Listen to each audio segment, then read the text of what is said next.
Hello, everyone, and welcome to a Saturday edition of All About America's Team, brought to you by Delahanty Media. And we're coming off a big win, 1-0. This is if y'all have been, staying in tune for the last few years. My records have not been great. I know that Ray has talked about that in great detail, but it's good to be on the winning side of things. I've been joking for the last few years that we've been trying to get a number one pick, and now we're finally going to be a contender. So, but moving on to more important things about the Cowboys. Well, first of all, shortly before the game this past Sunday, Dak and the Cowboys agreed to a 4-year contract worth $240 million. So it was great to see that kind of come to fruition before the game. People had kind of talked about when contract was going to happen, either Thursday, Friday, Saturday, and Saturday night. Clarence Hill, he is a reporter for DLSS Cowboys. He said that, or DLLS, one of those two. He said that Dak had texted him that things were okay at the moment, and then he talked to some people and said that if it doesn't happen Saturday night, expect it to happen before the game on Sunday. And I, you know, was hopeful because I didn't think that I thought that if Dallas did not sign him before the game, that there was zero chance that he was going to be a Cowboy again. So it was good to see that that Dallas had some urgency, several months late, but still decided to do it. And yeah, I'm glad that you don't have to worry about a quarterback controversy or have people just say, "Oh, well, you're not going to bring back Dak," and how Dak's not good, but never really come up with an idea of how they're gonna be able to be successful moving forward. Because Cooper Rush is 4-1, but I don't think that I know that he's not going to be able to bring the same level of talent that Dak can, and the Trey Lance trade hasn't really worked out yet. So, or if it ever will, but now kind of moving on to the Saints and just news for the Saints. And then we'll kind of talk about the Browns game, finish with some Saints game prep for the game tomorrow at 1 p.m. Eastern Time. So the Saints' first round pick, Talise Fuaga, was downgraded from limited to did not practice. And this was as of Fuaga did not practice Thursday or Friday. So Brian Brees with an illness is questionable. He'll probably play. Um, Marshawn Lattimore has not practiced at all this week, and he is questionable. Jalen Ford is questionable. Hookham and Talise Fuaga is also questionable. So, if as of right now it's doubtful, or I don't know how likely Fuaga plays because he does have a bad back. So even a first round pick, first round pick with the back injury going up against some really quality pass rushers may not be the best bet for the Saints. And also Marshawn Lattimore is one of the best corners in the league. Him having a hamstring injury and not being 100% is hopefully something that Dak and the Dallas Cowboys are going to be able to use to their advantage. Now more for Cowboys. Marshall Leland came up on the injury report for a calf injury, but he was a full participant in practice. Ferguson is doubtful. So I know last time that I had been talking to Ray about, oh yeah, I think he'll play. But Ferguson is now doubtful, and Fant has been brought up from the practice squad. So good to see the Cowboys not rushing him back and allowing him to fully recover and be ready for next week against the Ravens. John Stevens has not practiced, who's a tight end who hopefully, Stephen Jones said that it's likely or very likely that Ferguson and Jones both play against the Ravens, and they're going to need them. So that's definitely a good thing. And CJ Goodwin, the special teams ace, was limited in practice. So, moving on to the Browns win. I know that Ray and I both predicted Dallas to win, but I did not know, how they were going to do it. The Browns defense is really good. They were not missing any players on that defense, and they were one of the best. They were the best pass defense, the best defense passing wise last year. So having them in the first game was going to be super. I was just curious to see how they were going to do it because they're in the second year of that scheme in the Browns and the Cowboys are in the second year of their offensive scheme. So I was curious to see how the best offense was going to do against the best defense. But Dallas started off super hot. Throw to Cooks was great. I know that was probably one of the most viral moments of the game. The first play or one of the first plays was a run to Zeke, and as you can see, hurdled someone. I think that the picture's inverted, but if not for a Jalen Tolbert holding call, this would have been a really great moment. I'm sure Jerry would have probably put the picture up in the rafters or something like that. But the players that really stood out to me were Eric Hendricks and DeMarvion Overshown. Hendricks was probably the only, if not one of the only, outside free agent acquisitions that the Dallas Cowboys made. And the only reason that Hendricks is even on this team the only reason that Kendricks is on this team is because of Mike Zimmer. Kendricks was planning on signing with, or he did sign, or he did something happen with the 49ers, and then he backed out of that. And then Mike Zimmer was kind of like, you're going to be the starting linebacker here, where in the 49ers, he kind of would have been alongside of Fred Warner. So, and Overshown, first real NFL game of his career in his second year, tore his ACL last year in preseason, and he was running all over the place. And we have not, that's the one thing that Dallas missed last year, was a linebacker who can dissect and attack. And that doesn't help when Leighton Vander Esch has another neck injury, has to retire, or when you're forced playing safeties at linebacker due to injuries and just not that great talent. So now having Kendricks and Overshown, hopefully we'll continue to see great linebacker play. And it's probably the most excited that I've been about a linebacking core since 2018, when it was Vander Esch's rookie year and Jalen Smith was great and probably definitely the best year of his career. And moving on, what rookie played the best against the Browns? Guyton played really well against he let up a sack against Myles Garrett, which I completely understand. Myles Garrett is the best pass rusher in football. But every defensive end that he went, every non-Myles Garrett pass rusher that he went up against, he played really well. So that's just kind of the things that we just, we knew that there were going to be some bumps in the road, but he played really good. We played really well. BB was amazing. Did not let up a pressure, anything like that. Leofau did not play much. Nealand had 6 pressures, and no one really expected him to have his pass rushing ability. So for him to have 6 pressures week 1 is amazing. But I think Kalen Carson played the best, going up against one of the best route runners in the league in Amari Cooper, and he shut him down. It didn't help that Deshaun Watson was running for his life half the game, but Kalen Carson played a great game, and I am curious to see what Dallas does if Carson has a great stretch of games while Bland is out, and then you have Jordan Lewis, Diggs, who also had a great game, Bland and Carson. That's a very good problem to have, but I'm curious to see who Zimmer's not gonna play, or if they'll even play all of them at the same time. Now, one of the questions that I had was, how is Mike Zimmer going to be able to do in the first game as a Cowboys defensive coordinator? And I thought that the defensive scheme looked great. They were not the Browns only really had life in the second half of the game.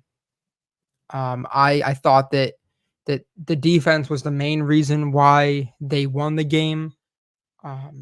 Watson had, like I said earlier, had just no opportunity to even make a play. And one of the only times where he really had an opportunity to make a play was when he rolling out to the right to get a first down, and Overshown just shot out of a cannon and sacks him or tackles him for a loss. So, the defense put pressure on the put pressure on the Browns offense, even when the Cowboys offense was kind of taking a seat back and not doing too much, and just they played a very relaxed second half. And um, our Mike McCarthy talked about it yesterday on 103.5 The Fan, that he would have preferred them to try to get the running game going in the second half to see what you have, because you really have no idea what with these running backs you have behind that offensive line. He said that he wanted to have Deuce run the ball more, and just have Zeke and Rico have Rico and Zeke run the ball more in general, and then just have Deuce Vaughn have more carries. So I am curious to see what they do against the Saints, which we'll get into a little bit later, because the Saints defensive line is not as good as the Browns defensive line was. And probably, yeah, definitely no part of the Browns or the Saints defense is as good as the Browns defense. So I am curious to see how the Cowboys go against that defense. Is going to be more of a passing attack or rushing attack, or more of a mixed. And does this win make me feel any better about the Cowboys' season or hopes? It definitely makes me feel better about their ability to stop the run. I was curious to see how they were going to do that, because without Chubb, it's definitely not as good of a test to see how their defense how the defensive line played. But their running back too is not bad at all. His name is escaping my mind, but I think his name is Ford or something. Jerome Ford. He's really good. He played well when Chubb was out last year, so I was super happy with the way that the defensive line played. Nealand played really well.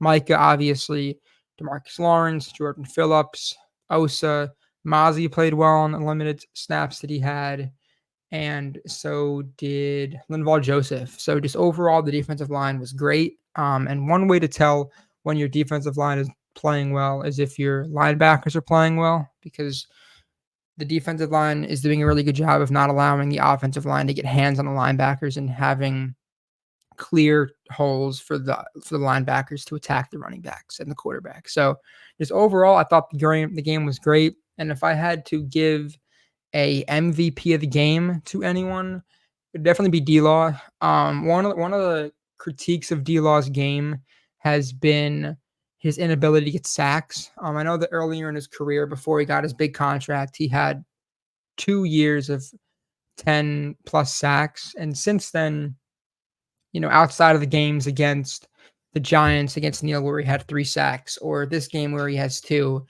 his sacks are they rarely happen, but just have a lot of pressures. So, I think that anyone that looks at the game in its entirety and not just sacks knows that D-Law is a really good run stuffing defensive lineman and is a great asset of this team. But seeing him, put together some sacks, and hopefully he'll have a big sack here, because Dallas is going to need it with Sam Williams being out for the year. And with Nealand not really, hopefully close to the end of the year, Nealand, or even a second year, being someone that has pass rushing upside alongside his great ability to stop the run. But I think that so many players on the team played well. But if I had to give one, it'd probably be D-Law. And there were times even in the game where D-Law and Micah both missed some sacks. So I'm looking forward to seeing how they do against a Saints offensive line next week, that is going to be a little banged up. And yeah, with their left tackle injured, and a few years ago, the tackle that they drafted, Penning, he is now their right tackle, and he has not been all that great. So you're going to have 2 tackles that don't really have the ability to stop Micah or D-Law or Nealand, and then Carr, who may not be as athletic as Deshaun Watson, but still has the ability to run around. So I am curious to see how this defense is going to go up against this offense, or how the Cowboys defense is going to stop the Saints offense, because I think that the defense will have a harder time stopping the Saints offense than the Saints defense will have stopping the Cowboys offense. Dallas is always great at home offensively. They rarely have any issues excluding the Packers 2023 playoff game. So we're just gonna forget about that and just talk about the last 2 years of regular seasons for the regular season games for the Cowboys. Now moving on to the Saints game, the Saints obliterated the Panthers. It was a very, very big win for them, but it also shows how the Panthers are lacking a lot of talent.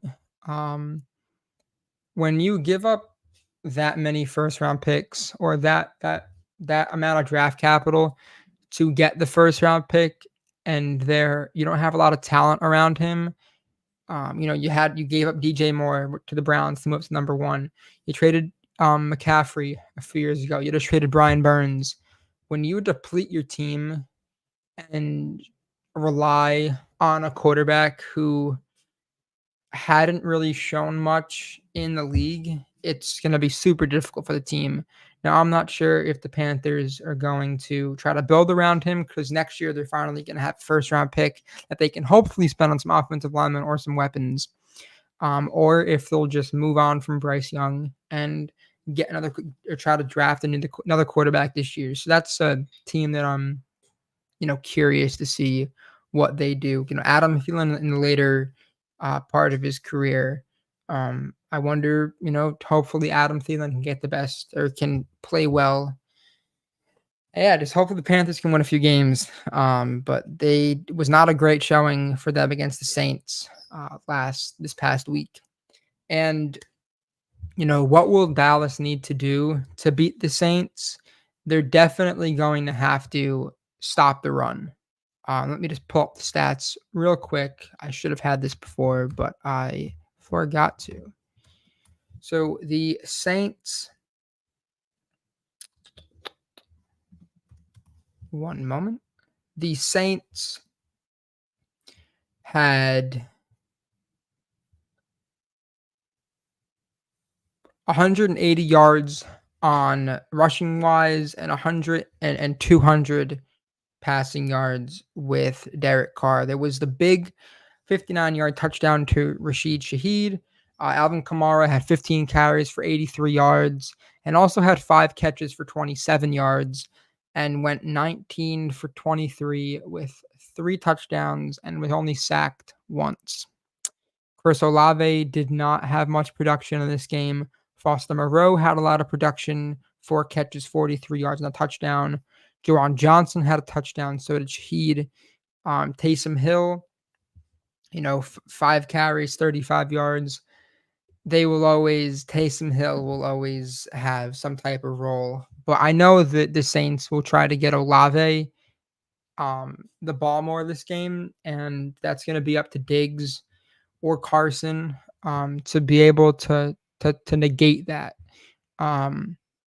Hopefully, you don't really have to worry about a lot of rushing from Derek Carr. He did have 2 carries for 13 yards, but overshown out of anyone on this team or defensively probably has the best ability to get to a spot on the field the quickest. So hopefully Overshown and company and also Hendricks, very high IQ play, will be able to not allow Alvin Kamara to average over 5.5 yards on the ground and also 5.5 or a little under 5.5 yards per catch.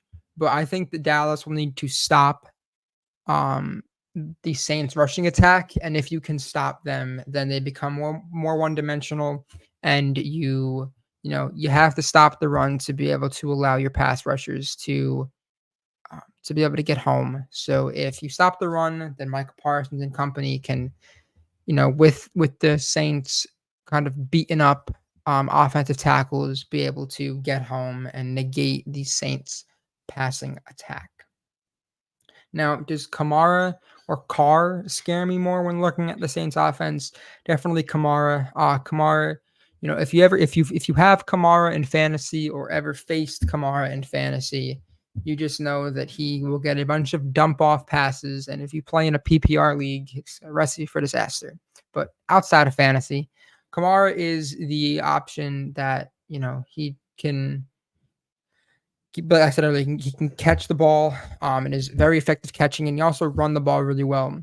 So if you can stop Kamara and you have to force Carr to feed Shaheed or Olave behind a not great tackles, and they have a really good center, but if you can kind of beat their tackles, then yeah, I think like I said before, I think Kamara will be the person on that offense to stop. And if you can keep him, if you can kind of stop him from having a big game, then I think the Dallas will be able to win this game pretty convincingly. Now, like I said before, he did have a 59-yard touchdown in the first quarter, and the Saints will go deep every now and then. They will try to beat you over the top, and that does worry me the ability to be beaten deep does worry you. But now with if it was last year with Dan Quinn, I would be very worried. But with Zimmer, who, for many of you that do not know, Kubiak, the offensive coordinator for the Saints, is a part of the Shanahan tree. And from we know from last year, or just in Dan Quinn's tenure, going up against coaches that are part of the Shanahan tree with a recipe for disaster. But now we have a coach in Mike Zimmer who is notorious for being able to stop the Shanahan tree. So with the Shanahan tree, I'm going to have a lot of motion, a lot of window dressing, and just once you get like through all that, I mean, hopefully, one of the big things that we talked about was how the Saints did have a lot of motion last week, and just not allowing that to kind of scare you and make you change what you're doing or anything like that. But yeah, I do think that the Saints, if they were to try to go deep, and even we saw last week, Dallas's corners did defend the deep ball well, and especially now that it's not really going to be much man. Dallas calls more zone now. Hopefully, there will be, if the deep ball, there will be a safety and a corner there, and when you have Diggs, who loves to get interceptions and loves to catch them, great at him. I definitely feel better about Dallas's ability to stop them. But if someone is going to beat you deep, it will be Rashid Shaheed. So watch out for that. And when I know that Ray and I were planning on recording this episode 2 days ago, but due to some technical difficulties, I am here. So when we were sitting down, Ferguson, I thought he tore his ACL, but thankfully it was just an MCL strain and a bone bruise. Now, we thought that Ferguson, or reporters had said that Ferguson, there's a chance with a chance, but he has not practiced at all this week. And now that Dallas's second option is down, you're gonna really have to rely on Cooks and Lamb are gonna be good. You're really gonna have to rely on Schoonmaker, Brevin Spanford, Fant, and just a tight end group to give you something. I know it's a Schoonmaker in his second year, and no one really understood the pick, especially when you had Ferguson, who we knew was going to be really good, who had a really good rookie year. So hopefully Schoonmaker can give you something, can try to make you feel better about that draft pick. Spanford, really good blocking tight end, and Fant, curious to see what he can give you. But outside of that, the wide receivers that are going to have to, give you something is Jalen Tolbert. I don't think Flournoy will be active. I hope he'll be active for this game. But Jalen Tolbert, is he going into year 3? His first year, he definitely wasn't ready.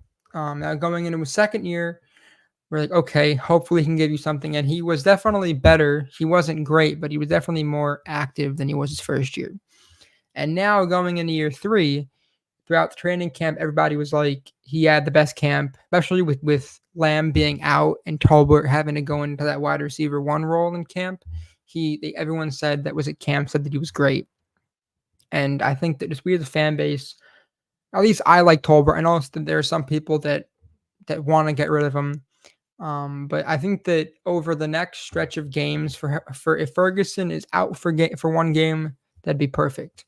But if he does have to sit several games, and if Tolbert can't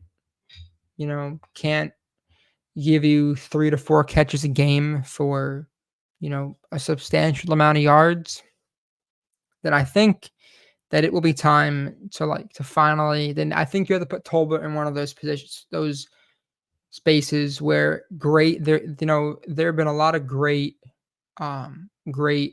Cowboys camp wide receivers like TJ Vasher, to name one. There have been a few others, but never really were able to do anything on the field. Hopefully Tolbert does not have to be put in that camp, but hopefully he can give you something, because Ferguson is your second option, and someone's going to have to get open if they double cover Lamb or Cooks gets more attention than normal. So I'm hoping that Tolbert can just be the player that he was in college, is what I'm asking for. Now, just some of the most important matchups. I'm not sure if Shaheed plays in the slot or outside. So Jordan Lewis or Carson versus Shaheed. One deep touchdown can really change the game. So Dallas being able to defend that will be huge. I am curious to see how Zimmer does against Kubiak. Like I said before, the Shanahan tree. I know that in the past he's been great against it, but I don't think that fans, we are used to offensive coordinators or head coaches that are in the Shanahan tree just killing us. So it would be a really good step in the right direction to face an offense that has a lot of motion and be able to stop that, and be able to limit, even if they have a bunch of motion, just not allowing that to change what you see, just focusing on everything outside of the motion. I am curious to see how Guyton plays against Chase Young or Cam Jordan, whoever faces him. Chase Young is definitely their best pass rusher. I mean, Cam Jordan, great against the run. He's a good pass rusher, but Chase Young is definitely your best pass rusher. So hopefully, but he's not a Myles Garrett though. So hopefully, Guyton going up against someone that is still good, but lesser on a lower tier of pass rushers will be good for him, and be able to, just as long as he just keeps on getting better every game, that's all that I care about, as a fan of his. And lastly, in the event that Marshawn Lattimore does not play, Lamb's gonna have to be a Debo or McKinstry. Not sure who. And McKinstry, Kool-Aid, he was a rookie cornerback this year. Not sure if he's gonna go up against a Debo or McKinstry, but he's gonna have to win that matchup. And I have full confidence that he will get open, and that Dak will find him, and that the offense will be successful. I think that Dallas, this with how good of a scheme defensively they have, it's really going to be on this offense every single game to just give you something, at least score 3 times. Like if they can get 3 touchdowns a game with how good of a defense and scheme they have this year, I think they will definitely win more games, or they will definitely, under Dan Quinn, there were a lot of games that, for one, the Dolphins game last year where Dak had a phenomenal touchdown to Brandon Cooks, and then they needed to get one stop and they couldn't.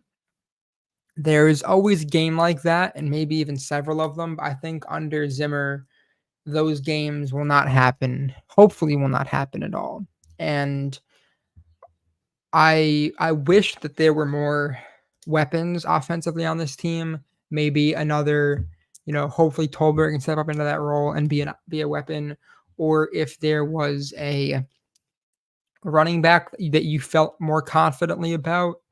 But I think that if things continue to go this way, then this is a thing that you should be confident in a team that you're no longer going to be able that a team that you're no longer going to be able to score significant points on if you are an above average team.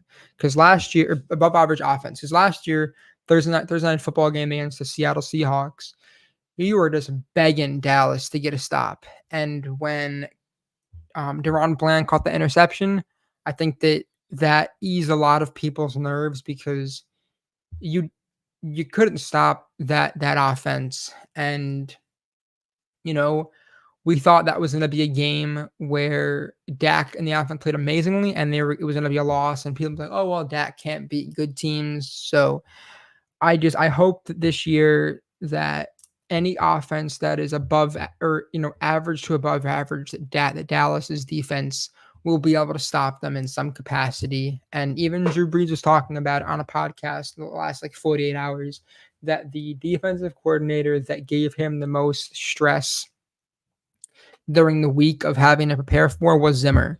So, he mentioned the double A mug, which we saw in the game where you had Kendricks and Overshone lining up over the center, and then either, you think they both blitz, maybe only one of them blitzes and one of them drops back into coverage. And for a young, inexperienced quarterback, that Carr is not does not fit that role. But for these quarterbacks that don't have the ability to process all that information yet, it's going to be difficult to handle. And I hope that that Carr, does not have success against Zimmer and company. But my score prediction is 35-17, the Dallas Cowboys. Hopefully, just this be a really big win at home. And then week 3, you play the Ravens, and that offense and defense it's probably a top 3 or 4 team that you're going to face all year. So that the fact that we get them so early is a great thing. And then after that, we play the Giants at Thursday Night Football, which is going to be always such a fun game. The Giants are, just always a fun team to play. But outside, Ray's not here. But I think a break from reality that I have. Ray believes that Dallas. I don't have a score prediction for him, but he had Dallas winning. I was talking to some friends before the game or before hopping onto the podcast, and they were all talking about how poorly DJ, the FSU quarterback, was playing, and they are playing Memphis right now. And FSU, many said, were robbed of a playoff spot last year in college football, but DJU has 7 for 14, 31 yards and 1 interception, and they are down 13-3 at halftime. So it's FSU did lose a lot of talent, but hopefully, there are a lot of Cowboys fans are FSU fans, and they're at the point where they just want, regardless of the NIL deal that you gave DJ, they just want, someone outside of DJ to play quarterback. But yeah, college football, always super exciting. Baylor plays the Air Force later tonight, and then UT plays UTSA. So I'll be rooting for them for Baylor and UT, and hopefully that they can, continue their success. I know that Baylor lost to Utah last week, but hopefully Baylor can be 2-1. But that is all that I have for the Cowboys game. Ray and I will be back for the Ravens game at one point in time this week. And then for the Thursday night game, Ray and I know that, some of our favorite podcasts have been with Mike Tag, Kelly K9, and Mario. So we're going to have them on, we call them the panel. We're going to have them on for the Giants game. It's always a fun rivalry with Giants fans, and just, we'll be able to ask them questions about the Ravens game, what their thoughts were, and then also how they think the Dallas Cowboys can defeat the New York Giants. But that is all that I have. they're always a it's always a shorter podcast whenever it's just myself, because no opportunity for Ray and I to go back and forth, and no opportunity for him to share his thoughts. But I am looking forward to having him back later this week, and just hoping that the Cowboys defense can continue their success, because last week was special. And I know that it's just the Browns, and they were down offensive tackles, and Deshaun Watson is their quarterback, but the scheme was great. Your linebackers played really well. Jordan Lewis played really well. Like, no one on that defense played poorly. And there was definitely opportunities for growth of being able to, finish tackles and sacks. But I'm excited. And, one podcast that I watch every night is Brian Broaddus and Voch Lombardi. And that's definitely a podcast that everyone that is a Cowboys fan should watch. And they were mentioning, would you rather face a team like the Giants that you're going to blow out, or would you rather face a team like the Browns that are, a playoff team, and 100% face the Browns, see what you have early and be able to pivot and make changes early instead of having to wait to face a really good team later in the year when you're kind of stuck in your ways. That's all that I have. Looking forward to the game tomorrow at 12 p.m. Central, 12 p.m. Central, 1 p.m. Eastern, and go Cowboys. Have a great rest of your day, y'all.